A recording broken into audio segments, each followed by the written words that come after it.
Oke, nah kita masuk ke turunan, ya kan? Sebenarnya kalian sudah pelajari ini di SMA ya, tapi kita ulang lagi karena kalau kalian misalnya mengikuti pelajaran gas dan termo, lalu pelajaran kinetika, itu kalian banyak gunakan diferensial kalkulus, ya kan?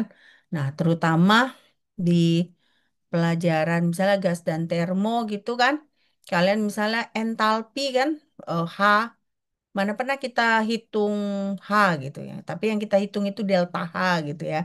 Nah, jadi artinya apa? Artinya memang perhitungan-perhitungan gas termo ini banyak menggunakan prinsip-prinsip turunan gitu ya, diferensial kalkulus. Nah, malah kalau sebenarnya kita mau eh, apa namanya lebih advance lagi, nah gas dan termo itu misalnya dia lebih ke partial differentiation. Nah, partial differentiation. Kenapa? Karena di gas dan termo itu misalnya dia udah multivariable. Nah, jadi misalnya G, G itu misalnya nanti kan apakah dia pada suhu konstan, apakah dia pada tekanan konstan. Nah, jadi si G ini misalnya nanti bisa diturunkan eh, terhadap T, bisa diturunkan terhadap volume. Nah, ya, jadi semua gas dan termokinetika itu banyak menggunakan turunan. Nah, sebenarnya kan mata kuliah ini mata kuliah untuk semester 2 gitu, tapi kalian ngambilnya di semester 4 ya, semester 4. Jadi tidak akan mungkin tiba-tiba ujuk-ujuk saya mengajarkan multivariable diferensial di sini. Sebenarnya untuk level kalian lebih cocok ke multivariable diferensial, tapi kita mulai aja dengan diferensial kalkulus ya. Oke. Nah, jadi alasannya kenapa? Ya karena memang banyak fungsi-fungsi dalam termodinamika itu akan menggunakan konsep-konsep turunan. Nah, derivatif, derive derivative. Jadi it is possible to derive derivative of almost any function that will be encountered in physical chemistry. Tadi kan mata kuliah yang saya sebut dari tadi itu kan mata kuliah kimia fisika semua kan. Nah, seperti gas termo, nah, lalu kinetika. Nah, nanti lagi kalian akan belajar semester depan itu mungkin kimia fisika larutan, kimia kuantum. Nah, itu semua membutuhkan eh, turunan ya, turunan. Oke, ini nggak usah dicatat ya, ini hanya introduction. Nah, ini yang perlu kalian catat. Nah, ini adalah basic dari fungsi-fungsi basic dan turunannya. Nah, contohnya apa? Contohnya AX to the N. Nah, turunannya apa? N kita kalikan A, lalu si pangkatnya ini kita kurangkan satu. Ya, jadi AN X pangkat N kurang satu. Nah, lalu di sini kita punya A, E pangkat BX. Jadinya turunannya apa? AB, A dikali B, E pangkat BX. Nah, kalau kita punya A ini adalah konstanta, jadi dia bukan fungsi. Nah, turunan dari konstanta tersebut adalah nol. Ya, nol. Nah, ini baru fungsi biasa ya. Lalu kalau kita masuk ke fungsi trigonometri yang dua ini, ya, A sinus B itu turunannya adalah AB cos BX. Ya. Nah, kalau kita punya A cos BX, turunannya adalah negatif AB sinus BX. Lalu ingat lagi ya, kemarin kita awal-awal semester sudah belajar kalau kita punya A ln X, ketika kita belajar deret kan kita membutuhkan turunan kan. Nah, dari situ kan kita tahu kalau kita punya ln X, turunannya adalah seper X. Jadi kalau ada A ln X, turunannya adalah A dibagi X. Oke. Nah, lalu A tangen X ini kita masih rahasiakan karena nanti kita bisa mengerjakannya dengan memakai hasil bagi fungsi. Karena A tangen X itu adalah sama dengan A dikali sinus X dibagi cos X ya. Jadi nanti harus untuk menghitung turunan dari A tangen X, kita harus memakai formula hasil bagi dua fungsi. Oke. Oke, ini udah selesai dicatat? Sudah, Mem. Sudah? Oke. Kita lanjut. Nah, jadi di sini kalau kita punya C, kalau kita misalnya C itu adalah konstanta, kalau tadi kan A, ini C, berarti turunan dari C itu adalah sama dengan nol. Nah, kalau kita punya misalnya suatu fungsi itu adalah Y tambah C. Nah, di mana C itu adalah konstanta. Jadi artinya turunannya hanya DY per DX. Kenapa? Karena DC per DX itu adalah sama dengan nol.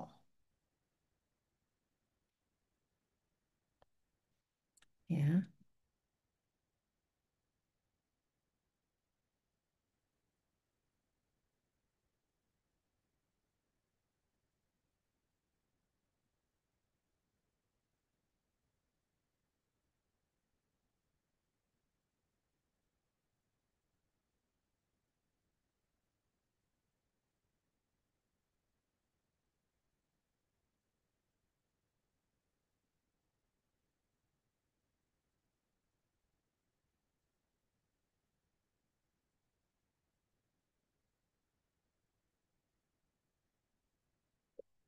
Sudah ini?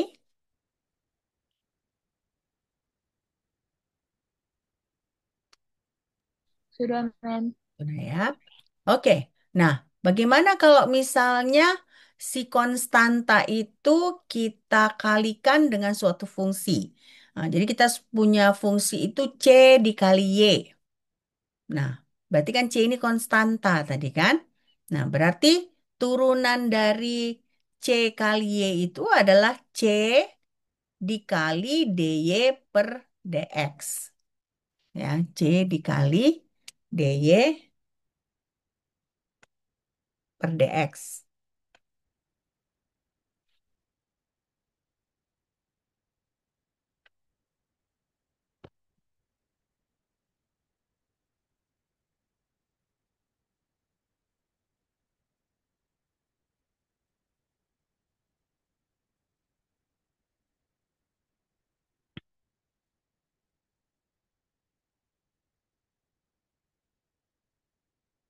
Sudah ini?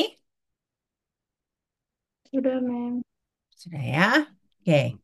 Nah, yang berikutnya itu kalau kita punya perkalian dua fungsi. Nah, misalnya Y kali Z. Nah, berarti Y itu fungsi, Z itu fungsi. Nah, berarti turunan dari Y dikali Z itu adalah Y. Nah, jadi Y biasa dikalikan turunan dari Z ditambah Z dikali turunan dari Y. Ya. Nah, ini adalah turunan dari hasil kali dua fungsi.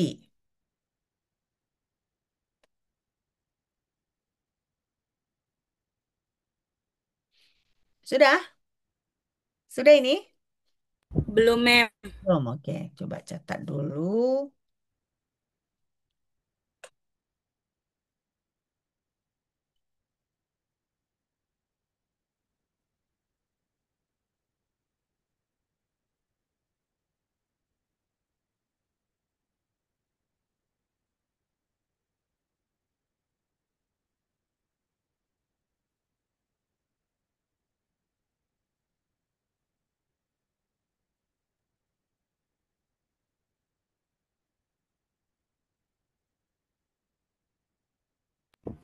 Sudah, Mem. Oke, ini kalau yang sebelumnya ini kan hasil bagi dua fungsi. Kalau penjumlahan dua fungsi ya kita cukup, misalnya kita punya Y tambah Z. Nah, turunan dari Y tambah Z ini ya cukup DY per DX ditambah DZ per DX. Ya,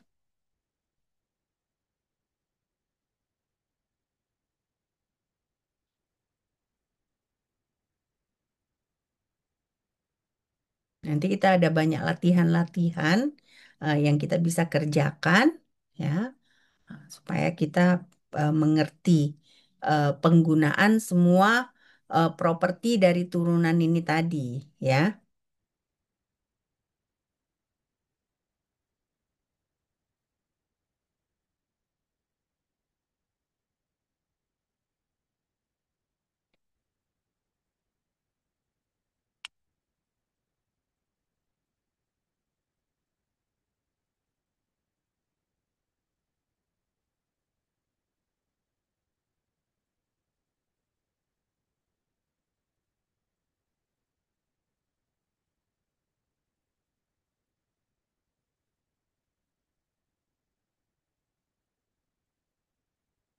Sudah?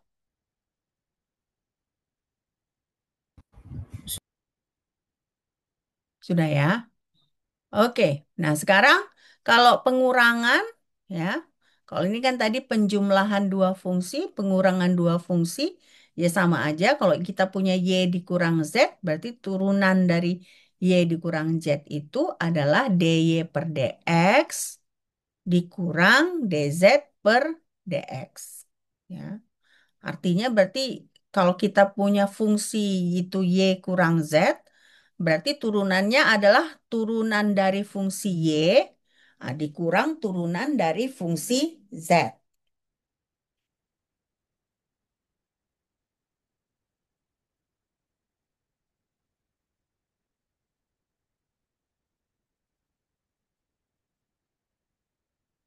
Sudah?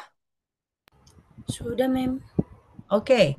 Nah, sekarang yang agak ribet dikit adalah kalau kita punya hasil bagi dua fungsi. Jadi kita punya fungsi Y dan Z, Y dibagi Z, berarti turunan dari fungsi Y dibagi Z itu adalah Z dikali DY per DX. Nah, di sini bedanya kalau tadi Y dikali Z kan tambah ya. Nah, tapi kalau Y dibagi Z itu adalah kurang. Nah, kurang Y dikali DZ per DX dibagi Z kuadrat. Oke. Nah, si Y dibagi Z ini bisa juga kita gunakan hukum hukum eh, yang tambah tadi ya, hukum yang perkalian tadi. Bagaimana caranya? Jadi bukan Y dibagi Z, tapi Y dikali seper Z. Nah, jadi berarti yang ini sama aja dengan seper Z ya, dikali DY per DX, dikurang Y dikali seper Z kuadrat DZ per DX. Nah, jadi ini persamaan 7 dan 8 ini pada dasarnya adalah hal yang sama gitu ya.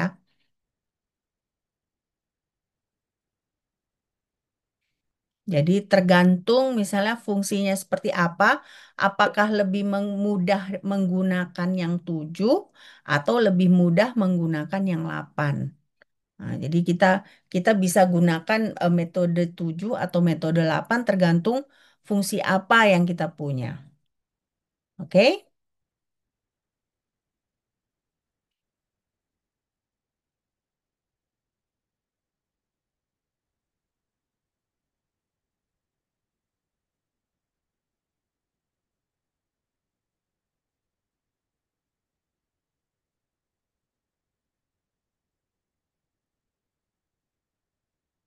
Selanjut ini nanti kita ada banyak latihan-latihan ya.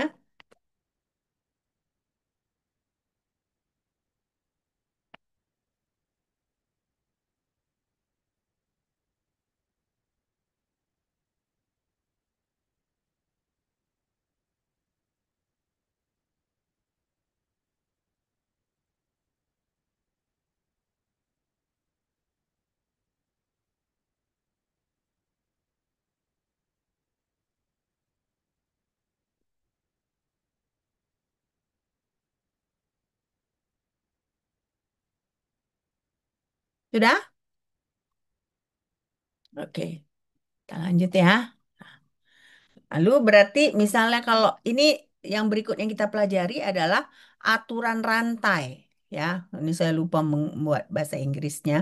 Jadi eh, chain rule bahasa Inggrisnya ya. Jadi kalau kita punya misalnya suatu fungsi f, nah fungsi f ini dia variabelnya adalah u. Nah, si u ini variabelnya adalah x. Jadi turunan dari si fungsi f itu kita bisa lakukan dengan ini kan df per dx itu dengan menurunkan f terhadap u, lalu kita kalikan dengan turunan u terhadap x. Nah, ini namanya adalah aturan rantai. Nah, contohnya apa? Contohnya gini misalnya, sinus 2x, ya kan? Nah, sinus 2x itu kan sama dengan f.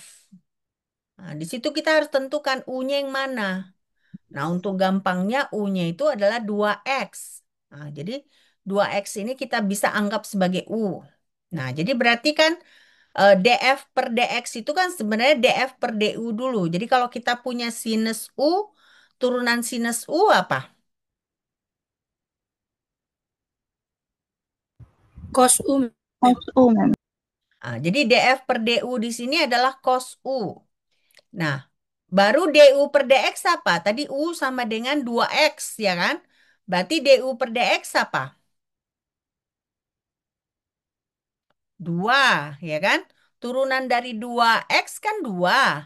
Nah, berarti DU per DX adalah 2. Nah, jadi berarti turunan dari sinus 2X itu adalah 2 cos X. 2 cos 2X. Hmm, 2 cos 2X. Nah, jadi 2 dikali cos 2X. Nah, itulah kita menggunakan aturan rantai. Ya, oke.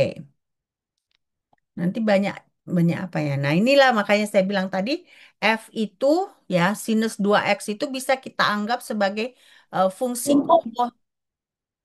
Kenapa? Ada yang bertanya? Nggak ada kan? Nah, jadi berarti si F ini uh, dia bisa kita sebut sebagai fungsi komposit. Kenapa? Karena dia sebenarnya fungsi fungsi 2x kan? Fungsinya variabelnya 2x. Nah, tapi sebenarnya secara nggak langsung dia adalah eh, variabel x. Nah, jadi makanya 2x itu kita anggap u. Nah, sementara u itu adalah variabel x. Ya, jadi makanya ini yang kita sebut sebagai composite function atau fungsi komposit. Ya, oke, ini nggak perlu. Ya, nah, coba sekarang contoh pertama, kalian tentukan turunan dari tangen AX. Apa turunan dari tangen AX? Nah, pakai apa ini? Pakai rumus yang mana? Pakai dua cara ini ya. Pakai hasil bagi dua fungsi dan fungsi komposit. Kenapa? Karena ada A di sini. Nah, AX. Nah, berarti kan AX ini bisa kalian ganti menjadi U ya. Supaya nanti kalian bisa tidak keliru dia. Oke? Coba dikerjakan dulu, ya kan?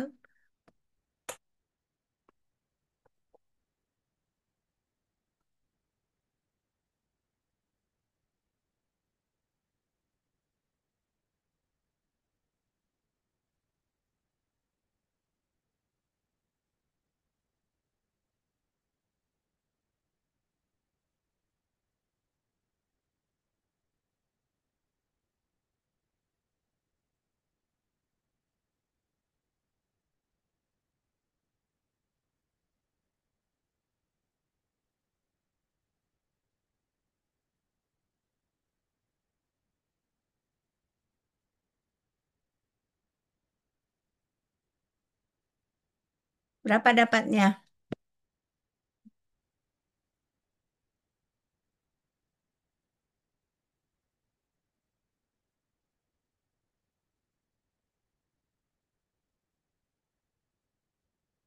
Berapa dapat ya?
Bisa? Berapa hasilnya? Ada yang dapat nggak? Gimana caranya? Nah, si tan AX ini bisa kita ubah menjadi sinus AX dibagi cos AX. Nah, rumusnya tadi gimana? Rumusnya tadi berarti kan yang Y-nya yang mana? Kan Y dibagi Z tadi contohnya. Y-nya yang mana? Y-nya adalah sinus ya. Z-nya adalah cos. Nah, berarti kan rumusnya cos AX dikali apa turunan dari sinus AX? Cos AX, ma'am. Enggak lah, tadi kan udah saya ajarin raturan berantai. Turunan sinus AX apa? Kan ada AX. Turunannya nggak mungkin, kan bisa, kalau misalnya kita punya sinus AX, nah itu fungsi komposit kan? Kita ubah jadi sinus U. Nah, jadi apa turunan dari sinus AX?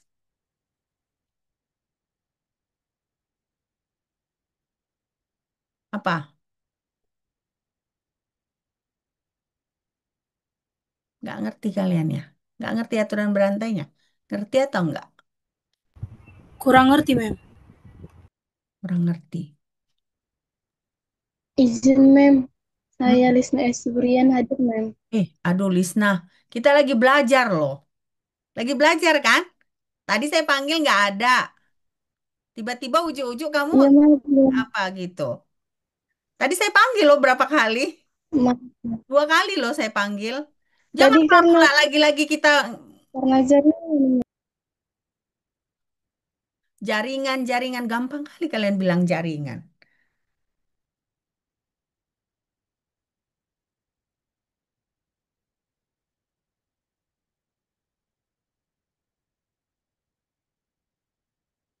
Oke, tadi kalian bilang kurang mengerti ya. Kelihatan nggak slide-nya? Nah, saya buat dulu. Composite function. Ya kan? Misalnya kita punya fx, ya kan? Bukanlah fungsi f lah ya. F sama dengan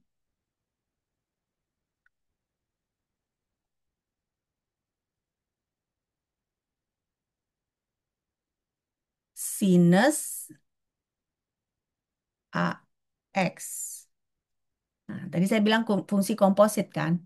Jadi kita umpamakan si U itu sama dengan AX. Ya, U sama dengan AX. Nah, berarti kan tadi apa? Tadi rumusnya apa? Rumusnya tadi kan df per dx itu sama dengan df per du dikali DF dx per per DU, dx. DU per DX. Ya, df per dx, ya kan? Itu sama dengan DF per DU dikali DU per DX. Nah, ini kita buat aja F ya. Oke. Nah, jadi kan karena AX itu jadi U, jadi kita bisa buat FU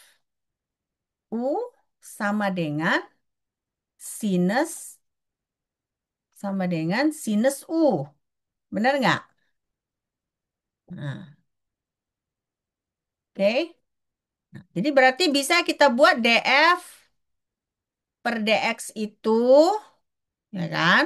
Sama dengan DF per DU apa? Jadi turunan sinus U apa? Cos U, mem. Cos U, ma'am. Cos U. Nah, lalu kita kalikan turunan dari AX apa? Karena kan dikali, ini dikali apa? DU per DX. Nah, jadi turunan dari AX apa? A, ma'am. A. Oke. Nah, baru kita substitusikan lagi si U menjadi apa? Si U menjadi AX. Nah, jadi berarti turunannya apa? Turunan dari DF per DX. Nah, turunan dari DF per DX itu jadinya adalah A cos U. A cos AX. Oke. Nah, ini namanya aturan rantai. Udah ngerti belum? Hah? Ngerti atau tidak? Sedikit, mem. Sedikit. Sedikit lebih bagus lah daripada enggak. Nah, inilah contohnya ya. Contoh dari composite function. Nah, jadi sekarang saya bilang lagi lah. Kalau kita punya fungsi cos BX, apa turunan dari cos BX?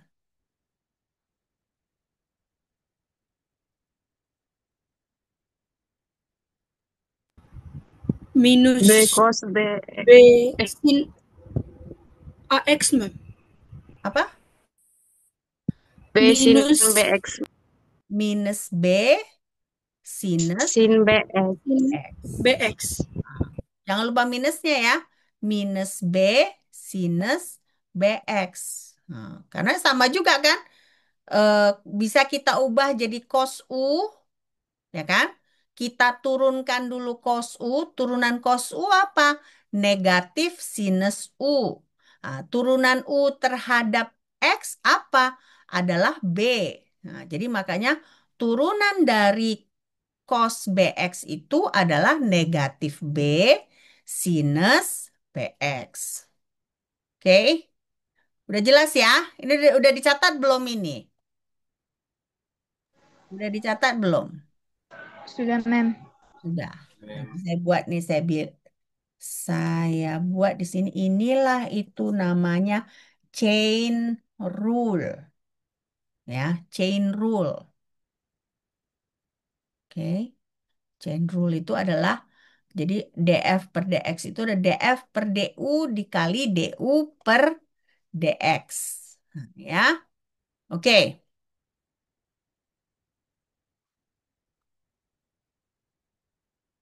Nah, balik lagi berarti ini apa jawabannya? A secant kuadrat AX, mem. A sek Secant kuadrat kuadrat AX. X. Ini dia. Oke. Ini mau dicatat atau enggak? Dicatat, mem. Ya, silakan.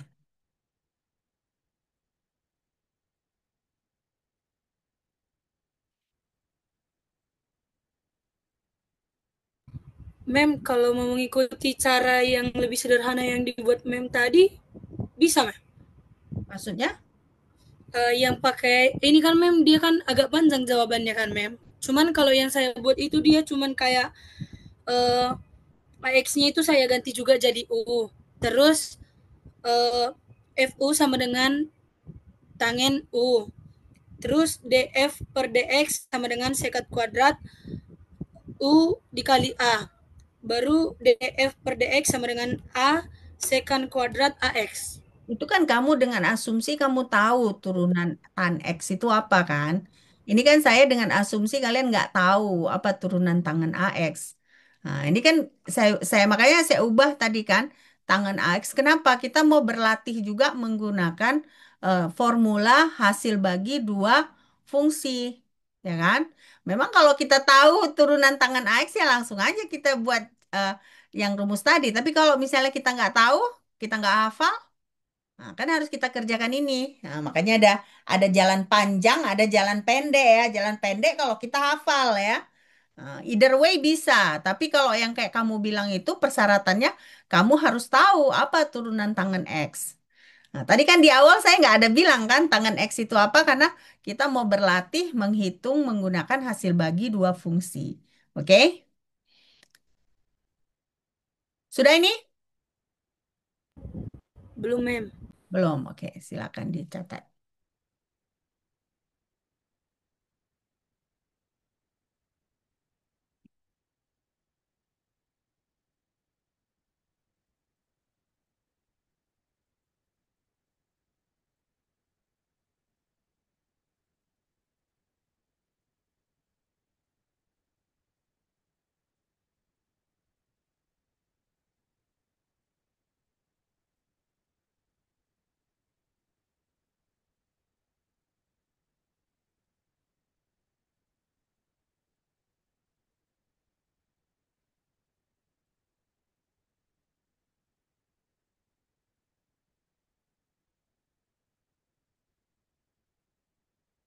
Sudah? Sudah, Mem. Sudah ya? Oke. Nah, sekarang coba kalau kita punya PT, P itu adalah fungsi variabelnya T. Nah, fungsinya itu adalah K E pangkat negatif Q per T. Nah, K ini adalah konstanta, Q adalah konstanta. Coba hitung dP per dt. Nah, inilah yang kalian bisa pakai aturan rantai tadi kan? Benar nggak? Nah, bisa pakai aturan rantai. U-nya yang mana coba? T, Mem. Masa U-nya T? U-nya yang mana? Nah, coba asumsikan U-nya itu adalah negatif Q per T. Nah, jadi kita punya K E pangkat U. Nah, jadi turunan K E pangkat U apa? Kalau K itu konstanta. Nah, K E pangkat U. Apa turunannya? E pangkat X apa turunannya?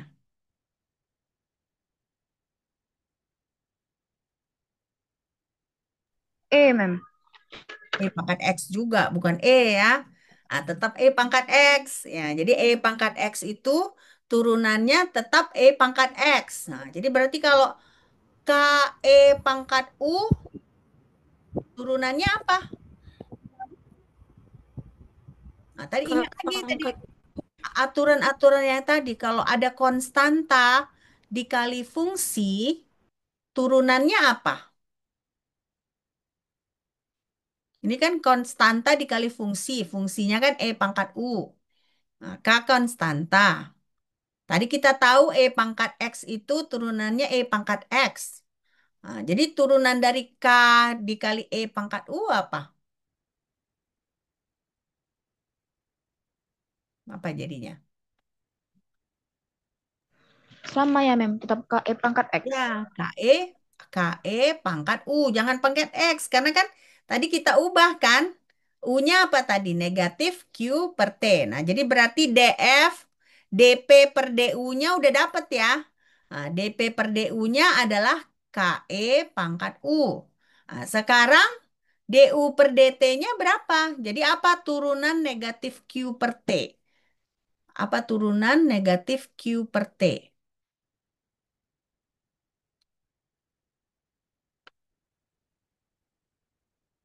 Apa turunan negatif Q per T?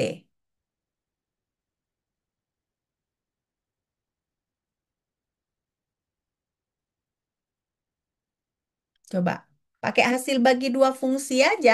Anggap aja walaupun Q konstanta, bisa kalian pakai hasil bagi dua fungsi kan?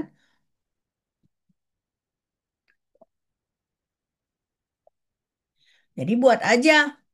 Nanti kalau si Q kita turunkan apa? Ya nol kan? Nah, jadi apa turunan negatif Q per T?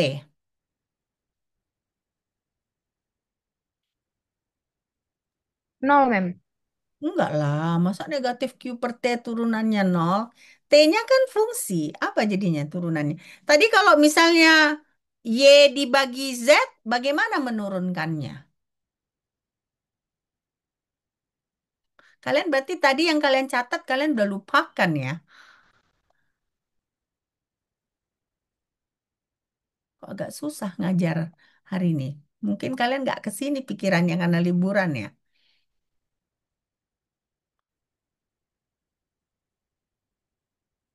Coba ini kalian lihat. Nah, kalau kalian punya negatif Q per T, bisa nggak pakai rumus yang ini? Kalian punya negatif Q per T. Nah, supaya gampang, Q-nya itu negatifnya itu kalian buat aja di luar kurung. Lalu berarti kan ada Q positif Q per T. Nah, bagaimana caranya? Berarti kan Y-nya apa? Y-nya Q, Q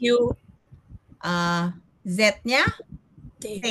Nah, berarti kan T T dikali DQ per D. DT. Apa DQ per DT? Q saya bilang konstanta. Jadi turunan konstanta apa? Nol, Mem. Nol. Berarti Z Nol, dikali Mem. nol.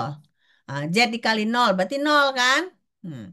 Lalu dikurang Y-nya tadi apa? Q. Nah, Q kan? Nah, lalu turunan dari DT terhadap T. Turunan T apa? Turunan fungsinya, Mem. Iya, turunan T. Turunan T apa? Satu kan? Benar nggak? Satu kan? Berarti kan Iya. negatif Q di sini kan? Negatif Q, nah, karena si D, D, D apa? DT per T itu kan satu. Nah, baru dibagi T kuadrat. Nah, jangan lupa kan ada negatif yang kita simpan tadi kan? Nah, jadi apa? Turunan dari negatif Q per T.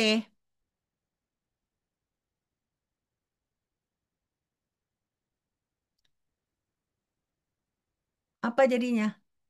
Makanya dicatat, dicoret-coret. Ini nggak bisa, memang nggak bisa bengong, lihat gitu, nggak bisa. Harus memang kalian coba coret-coret, gunakan ini. Ya, kita kalau belajar matematika memang nggak bisa bengong, harus harus nyatat, harus ambil pulpen, ambil kertas, coba dikerjakan. Ya, apa jadinya turunan negatif Q per T? Q per T kuadrat, ya, Mem. Q per T kuadrat. Jadi bagaimana turunan K E pangkat negatif Q per T tadi? Apa jadi turunannya? Kan tadi udah kita dapatkan yang pertama kan kita dapat K E pangkat U karena kita asumsikan U-nya apa tadi? Negatif Q per T ya kan? Nah, jadi lengkapnya jadi turunannya apa? Ini kan tadi baru satu bagian aja kan? Jadi apa turunannya? Coba, apa turunannya?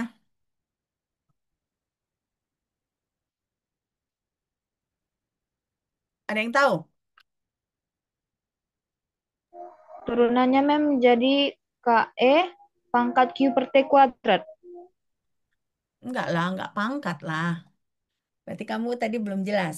KE pangkat negatif Q per T dikali Q per T pangkat 2. Kenapa kan ingat? DP per DT. Nah, DP per DU apa jawabannya? DP per DU itu KE pangkat U. Nah, dengan asumsi apa? U-nya sama dengan negatif Q per T.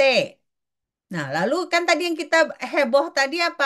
DU per DT kan? Apa DU per DT? Q per T kuadrat. Nah, jadi berarti turunan dari yang tadi itu adalah KE pangkat negatif Q per T dikali Q per T kuadrat. Nah, Q per T kuadratnya itu jadi bukan dipangkatkan ya.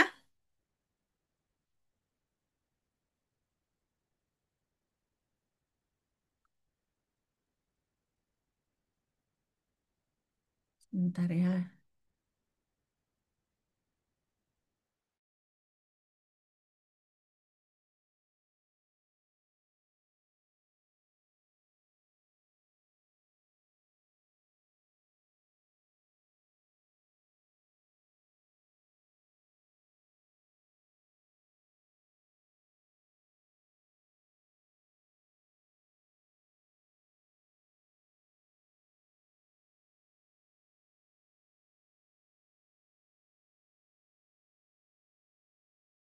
Oke, udah ngerti belum yang ini?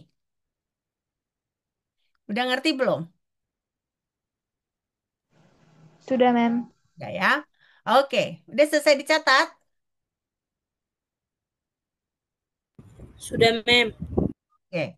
Nah, sekarang bagaimana dengan yang ini? Kalau kita punya Y sama dengan AX kuadrat tambah BX tambah C, lalu ini dipangkatkan negatif 3 per 2. Nah, apa DY per DX itu? Sama juga, pakaikan aja chain rule. Jadi U-nya apa? U-nya buat di sini AX kuadrat tambah BX tambah C. Nah, berarti kita punya Y sama dengan U pangkat negatif 3 per 2. Nah, jadi DY per DU apa? Nah, DY per DU apa?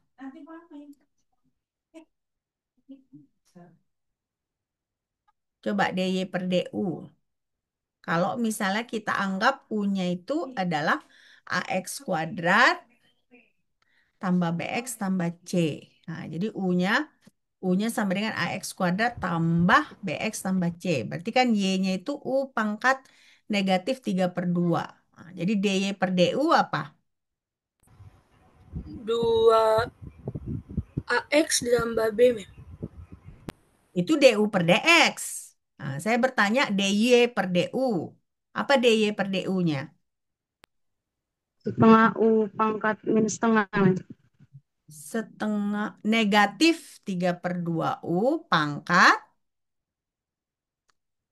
negatif setengah. Nah, negatif 3 per 2 kan? Karena kan di sini negatif Iya, 3 per Mem. 2 kan? Nah, negatif 3 per 2 U pangkat negatif setengah dikali 2AX tambah B. Nah, baru kita substitusikan lagi si U tadi balik ya kan? Nah, U-nya tadi sama dengan apa? Sama dengan AX kuadrat ditambah BX ditambah C. Nah, jadi makanya jadinya seperti ini ya. Nah, rumusnya seperti ini. Oke. Oh, dikurang satu, sorry. Negatif 5 per 2, sorry, salah. Bukan ditambah satu ya, dikurang satu. Jadi negatif, pangkat negatif 5 per 2. Oke. Saya salah tadi. Nah, harusnya bukan tambah satu, tapi kurang satu ya kan.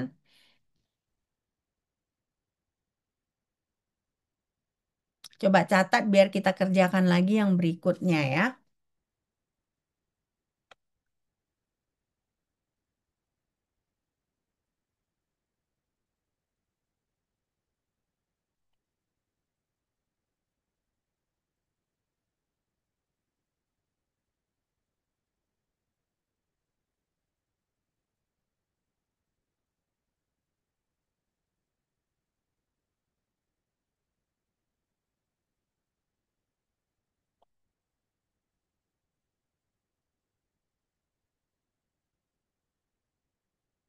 Sudah? Selesai dicatat nih?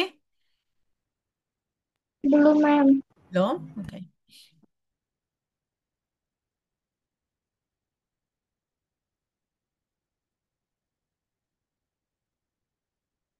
Nah, maksudnya gini, nanti kan ini masuk ujian UAS kan?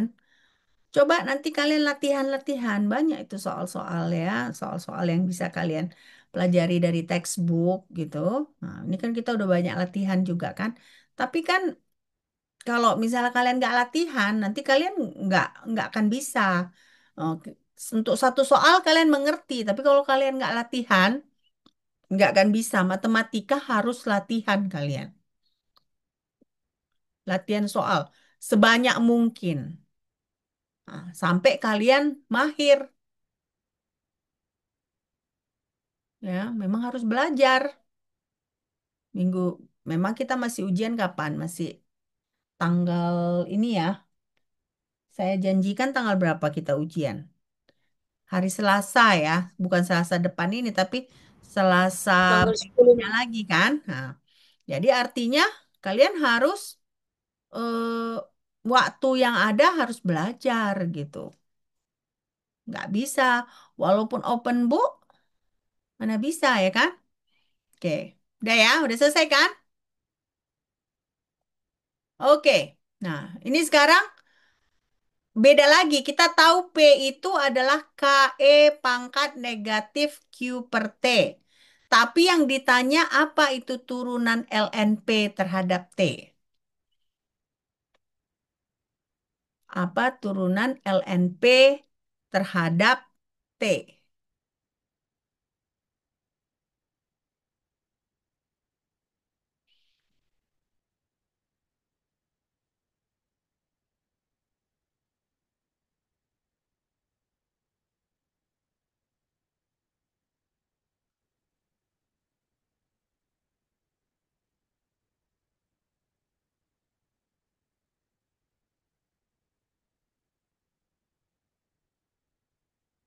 Gimana kita mengerjakannya ini? Nah, berarti kita harus tahu dulu apa LNP ya kan? Nah, kita tahu kan P itu sama dengan KE pangkat negatif Q per T. Nah, jadi LNP itu sama dengan apa?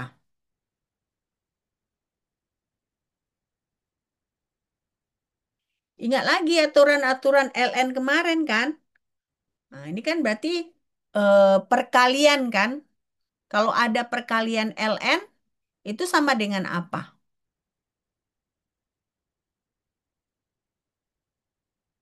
Ingat lagi kemarin, kalau kita punya LNA dikali B itu sama dengan LNA LNA tambah LNB, Mem. LNA tambah LNB. Nah, berarti kan LNK tambah LN apa? LN E pangkat negatif Q per T. Nah, apa itu LN E pangkat negatif Q per T? Nah, balik lagi kemarin kalau kita punya LNA pangkat B itu sama dengan LNA pangkat B itu sama dengan apa? LNA pangkat B, nah itu sama dengan apa?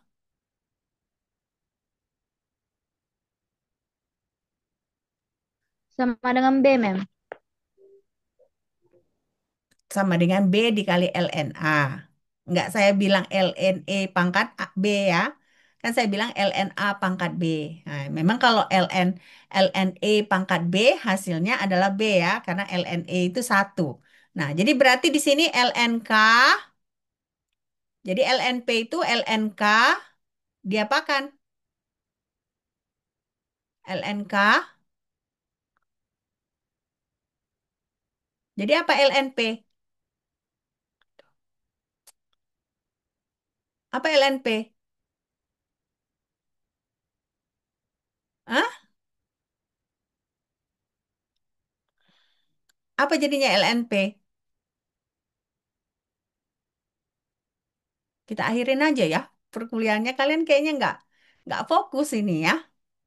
Daripada saya buang-buang waktu capek berkoar-koar kalian nggak apa? Apa itu LNP? Ln K ditambah min Q per T, mem. Atau ln K dikurang Q per T. Ln K dikurang Q per T ya, bukan ditambah ya, dikurang Q per T. Nah, jadi kalau begitu apa turunan dari ln P?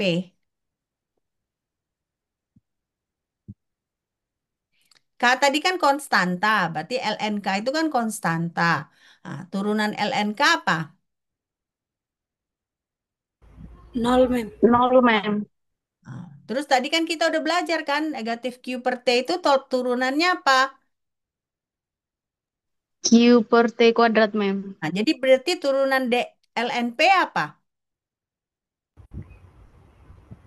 Q Min per T kuadrat. T kuadrat. Q per T kuadrat. Sesimpel itu. Kenapa kalian nggak respon? Nah, masa kalian biarkan saya di sini menjerit-jerit? Ya, kalau gitu habis ini, habis kalian catat ini kita akhirin aja. Saya nggak mau, saya nggak capek ngajar kalau nggak ada respon ya. Kayak saya ngomong ke dinding, ya. Sebenarnya udah nggak ini saya lagi ya, udah bukan bagian saya lagi ngajar kalian saat ini ya. Tapi saya nggak tega gitu. Nah, saya sebenarnya bukan kewajiban saya ganti kelas ini, benar nggak? Nah, tapi kalian kayaknya nggak bersemangat ngajar, belajar ya. Oke, jadi kita akhiri. Udah selesai dicatat. Begitu kalian udah selesai catat, kita akhiri.